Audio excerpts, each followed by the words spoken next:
श्रावण सोमवार की कथा के अनुसार अमरपुर नगर में एक धनी व्यापारी रहता था। दूर दूर तक उसका व्यापार फैला हुआ था। नगर में उस व्यापारी का सभी लोग मान सम्मान करते थे।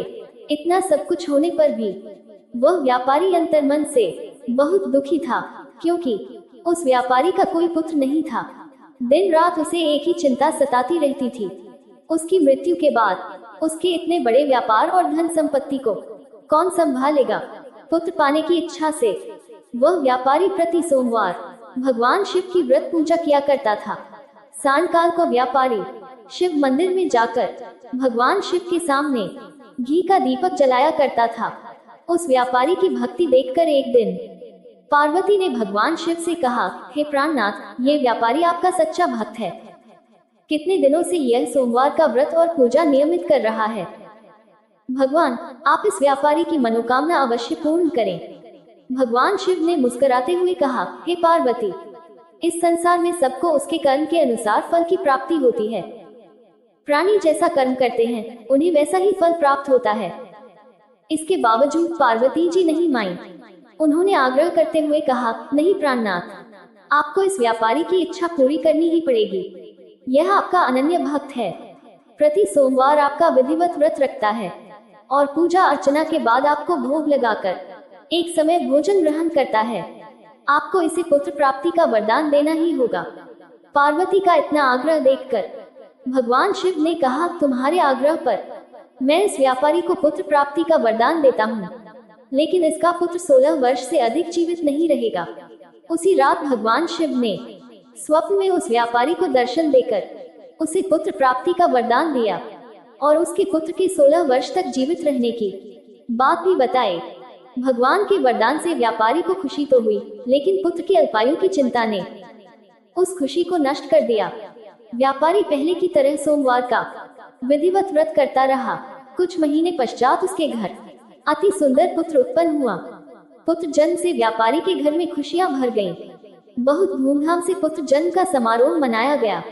व्यापारी को पुत्र जन्म की अधिक खुशी नहीं हुई, क्योंकि उसे पुत्र की अल्पायु के रहस्य का पता था। ये रहस्य घर में किसी को नहीं मालूम था। विद्वान ब्राह्मणों ने उस पुत्र का नाम अमर रखा। जब अमर 12 वर्ष का हुआ तो शिक्षा के लिए उसे वाराणसी भेजने का निश्चय हुआ। व्यापारी ने अमर के मामा दीपचंद को बुलाया और कहा कि अमर को शिक्षा प्राप्त करने के लिए वाराणसी छोड़ आओ। अमर अपने मामा के साथ शिक्षा प्राप्त करने के लिए चल दिया।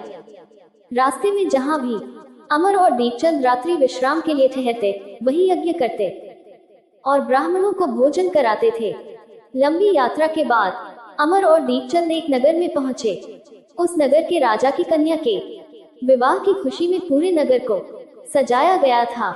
निश्चित समय पर बारात आ गई, लेकिन वर का पिता अपने बेटे के एक आंख से काने होने के कारण बहुत चिंतित था।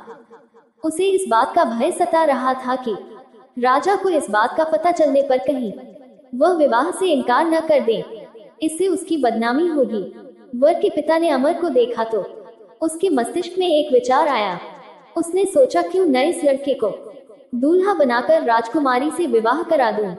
विवाह के बाद इसको धन देकर विदा कर दूंगा और राजकुमारी को अपने नगर में ले जाऊंगा।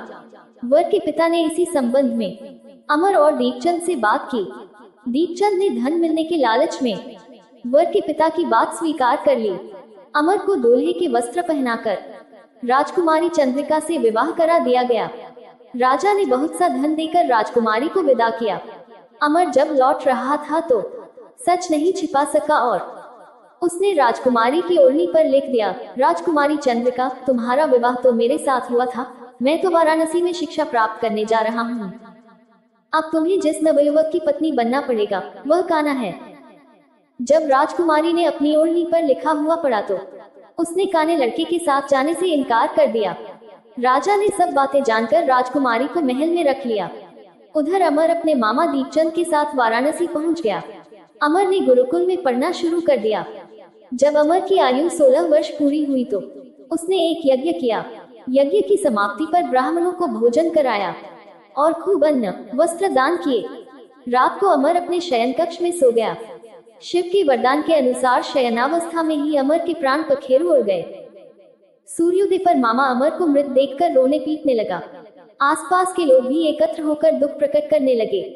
मामा के रोने विलाप करने के स्वर समीप से गुजरते हुए भगवान शिव और माता पार्वती ने भी सुने। पार्वती जी ने भगवान से कहा, प्राणनाथ, मुझसे इसके रोने के स्वर सहन नहीं हो रहे, आप इस व्यक्ति के कष्ट अवश्य दूर करें। भगवान शिव ने पार्वती जी के साथ अदृश्य रूप में समीप जाकर अमर को देखा तो पार्वती जी से बोले, पार्वती, ये तो उसी व्यापारी का पुत्र है। मैंने इसे 16 वर्ष की आयु का वरदान दिया था, इसकी आयु तो पूरी हो गई। पार्वती जी ने फिर भगवान शिव से निवेदन किया, हे प्राणनाथ, आप इस लड़के को जीवित करें, नहीं तो इसके माता पिता पुत्र की मृत्यु के कारण रो रो कर अपने प्राणों का त्याग कर देंगे। इस लड़के का पिता तो आपका परम भक्त है, वर्षों से सोमवार का व्रत करते हुए आपको भोग लगा रहा है। पार्वती के आग्रह करने पर भगवान शिव ने उस लड़के को जीवित होने का वरदान दिया और कुछ ही पल में वह जीवित होकर उठ बैठा। शिक्षा समाप्त करके अमर मामा के साथ अपने नगर की ओर चल दिया। दोनों चलते हुए उसी नगर में पहुंचे जहां अमर का विवाह हुआ था। उस नगर में भी अमर ने यज्ञ का आयोजन किया। समीप से गुजरते हुए नगर के राजा ने यज्ञ का आयोजन देखा। राजा ने अमर को तुरंत पहचान लिया। यज्ञ समाप्त होने पर राजा अमर और उसके मामा को महल में ले गया और कुछ दिन उन्हें महल में रखकर बहुत सा धन वस्त्र देकर राजकुमारी के साथ विदा किया। रास्ते में सुरक्षा के लिए राजा ने बहुत से सैनिकों को भी साथ भेजा। दीपचंद ने नगर में पहुंचते ही एक दूत को घर भेजकर अपने आगमन की सूचना भेजी। अपने बेटे अमर के जीवित वापस लौटने की सूचना से व्यापारी बहुत प्रसन्न हुआ। व्यापारी ने अपनी पत्नी के साथ स्वयं को एक कमरे में बंद कर रखा था। भूखे प्यासे रहकर व्यापारी और उसकी पत्नी बेटे की प्रतीक्षा कर रहे थे। उन्होंने प्रतिज्ञा कर रखी थी कि यदि उन्हें अपने बेटे की मृत्यु का समाचार मिला तो दोनों अपने प्राण त्याग देंगे। व्यापारी अपनी पत्नी और मित्रों के साथ नगर के द्वार पर पहुंचा। अपने बेटे के विवाह का समाचार सुनकर पुत्रवधू राजकुमारी चंद्रिका को देखकर उसकी खुशी का ठिकाना न रहा। उसी रात भगवान शिव ने व्यापारी के स्वप्न में आकर कहा, हे श्रेष्ठी, मैंने तेरे सोमवार के व्रत करने और व्रत कथा सुनने से प्रसन्न होकर तेरे पुत्र को लंबी आयु प्रदान की है। व्यापारी बहुत प्रसन्न हुआ। सोमवार का व्रत करने से व्यापारी के घर में खुशियां लौट आईं। शास्त्रों में लिखा है कि जो स्त्री पुरुष सोमवार का विधिवत व्रत करते और व्रत कथा सुनते हैं उनकी सभी इच्छाएं पूरी होती हैं। जय भोलेनाथ, हर हर महादेव। अगर आपको हमारी ये जानकारी अच्छी लगी हो तो इस वीडियो को लाइक करें और शेयर करें।